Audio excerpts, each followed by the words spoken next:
Hey guys, it's Lon Measley again.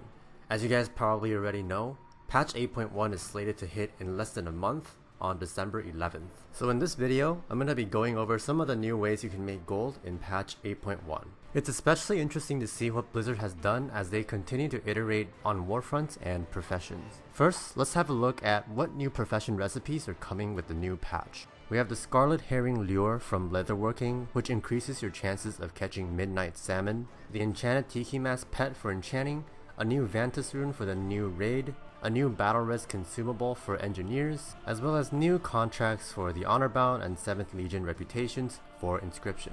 And there are actually more that I'll get into in a little bit. First, looking at the Scarlet Herring lure, as you'll need both Expulsum and Hydrocore to craft it, it doesn't look like you'll be able to spam craft it. Also, Midnight Salmon might not be as good in patch 8.1 because of a new feast that is coming out that does not require Midnight Salmon. By the way, you can just learn this from the leatherworking trainer. Next, looking at Enchanting, we have the Enchanted Tiki Mask, and it doesn't say here, but apparently you also need one Expulsum to craft this. Even so, it looks to be pretty cheap and easy to make, and as a result, not that profitable.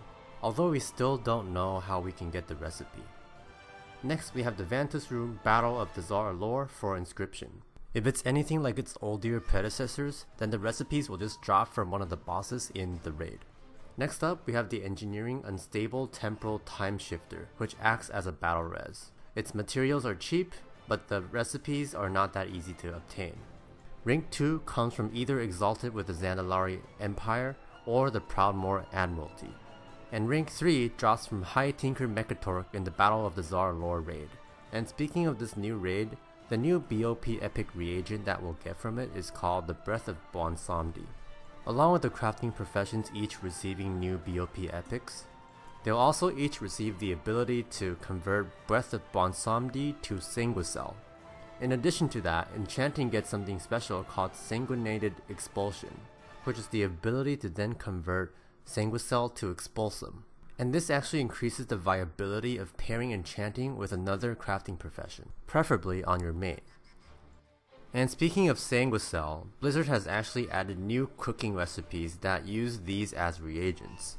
This is particularly interesting because essentially Blizzard are adding an incentive for running Uldir, which is the previous tier raid. Since Heroic Uldir gives much more Sanguicell than normal or even LFR, it might become a super lucrative farm to do in the next patch. And by the way, the recipe ranks come from first the trainer, then for rank 2 you get it from the Tortolan Seekers at Exalted, then for rank 3, apparently you get it from the Tortolan Seekers Paragon cache. So it might be time to farm up those reps and stock up on some contracts. Aside from that feast, we even have a food item that uses Sanguicell as its reagents. But seeing as they don't give as much stats as the feast and require a lot of Sanguicell as well, I don't really see any use for these other than like casual soloing. And the recipe ranks come from the same sources as that of the feast. Next, as you all know, the Gnomeregan pet battle dungeon is also coming out with the next patch, and this schematic for a new pet called the Macantula, crafted by engineers, is one of the rewards from that new pet battle dungeon. That is, you'll need to clear it at least once on its challenge mode to receive a new currency, which you can then exchange for the schematics for this pet. Last on this list of notable new profession crafts, we have the Potion of the Unveiling Eye for alchemy. It seems to be designed for PvP as it increases your stealth detection for 10 minutes. And its rank 2 and rank 3 recipes are actually purchased through the PvP vendor with 2 marks of honor and 4 marks of honor respectively. And in fact, there's a new batch of BOE gear which you can get the recipes for with marks of honor as well. Like the potion and like its season 1 predecessors, you get the rank 2s with 2 marks and the rank 3s with 4 marks, with the rank 1s presumably coming from the trainers. These new BOEs will apparently be at eye level 340, which will allow fresh 120s to jump straight into Warfronts, mythic dungeons, or other things. Besides professions, the new changes to Warfronts also has huge implications on gold making. Based on what was said in a recent interview, the way that Warfront contributions are scheduled will be completely changed. First, not only will Warfronts become a more frequent occurrence for both factions, the contributions will not all show up at the same time, and will instead become daily quests, with 3 being available at any given time. or at least every day over the course of one faction's contribution cycle. And with Darkshore entering the fray, that should be double the number of daily contribution quests we'll be getting, which is a maximum of 6 per day.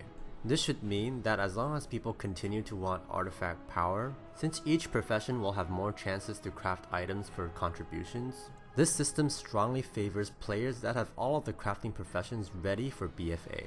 And if they eventually decide to add more Warfronts and even contribution quests in the future, which might actually become overwhelming, this strategy of having multiple professions across multiple ults will be even better. Yet another change with Warfront is that they will contain world quests, from which you can earn a new currency to buy certain rewards with. These rewards include a new EXP potion, transmoggable cloaks, new heirlooms, new pets, new toys, and new mounts, of which the toys and the pets can be sold on the auction house. And I anticipate that there will be a demand for these as they are faction specific. So people of one faction will not be able to purchase the items of the other faction just using this currency. If you're looking to farm this new currency more quickly, you will also benefit from having multiple alts, as this new currency is bound to world quests and thus cannot be spammed. If you do want to get your alts through BFA, there are going to be new faction incursions in patch 8.1 that should speed up the process. Obviously, the EXP potions from Warfronts will help as well. Speaking of leveling, Island Expeditions is also a pretty good way to level through BFA, and should probably be done in between incursions. Note that in patch 8.1, not only will there also be a new currency for Island Expeditions which you can exchange for cosmetic rewards, the pets that you can get from these expeditions can in patch 8.1 be caged and sold on the auction house. You can always check Wowhead for which mobs actually drop these rewards and pets, and also the specific island rotation that is up that week. And that is pretty much all for my patch 8.1 coverage.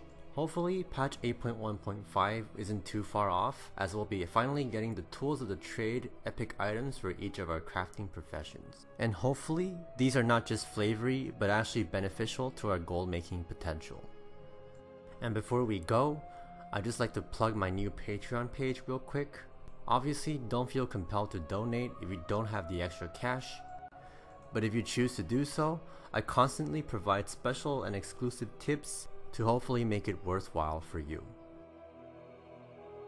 And that is it for my video. If you liked it, make sure to subscribe and hit the bell icon for more videos just like this, and I will see you in the next one. Peace.